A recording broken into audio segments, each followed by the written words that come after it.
New today, a long-anticipated report on the Minneapolis Police Department by the Department of Justice will be announced tomorrow. Sources tell us the investigation will find MPD has exhibited a pattern of discrimination and excessive force that goes back years. Esme Murphy joins us now with the latest. So what do we know here, Esme? What we know is what sources are telling me is that the announcement is going to be made in Minneapolis tomorrow by U.S. Attorney General Merrick Garland himself. It will end up with Minneapolis police being put under a consent decree, which essentially means a federal court will be overseeing the department for the foreseeable future.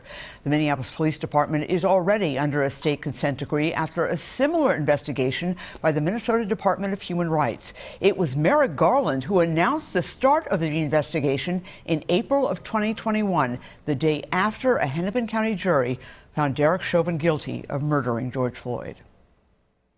Yesterday's verdict in the state criminal trial does not address potentially systemic policing issues in Minneapolis.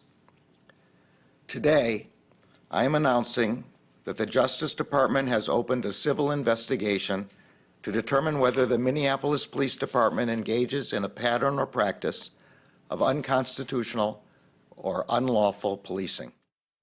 Now, we did reach out to the mayor, Jacob Fry, and the police chief, but did not get a response. The Minneapolis City Council agreed to the state consent decree in March.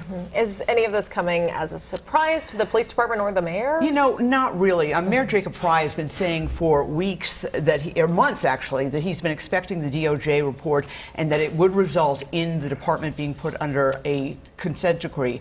Also, Chief Brian O'Hara has been chief for less than a year, but he's very familiar with operating under a consent decree. He came from Newark, which has been under a consent decree for the same kinds of violations since 2016.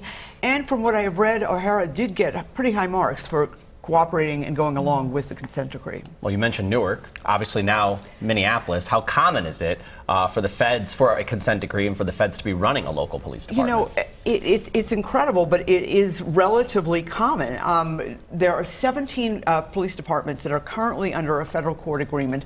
Among them, Seattle, Portland, Detroit, Cleveland, Baltimore, Maricopa County, which is Phoenix area, and also smaller communities like Ferguson, Missouri. So that's a lot, and there's more that I didn't list off there. Yeah. How is this going to mesh with our state consent decree? Because we're balancing two now. And that appears to be pretty unusual to have two decrees. We're not exactly sure, but we expect them to operate in tandem. Some of the things that have already taken place under the state decree, new training procedures and bans on police searches due to just the scent of marijuana. Interesting. Yeah. Okay. Thank you, Esme. Esme, thanks.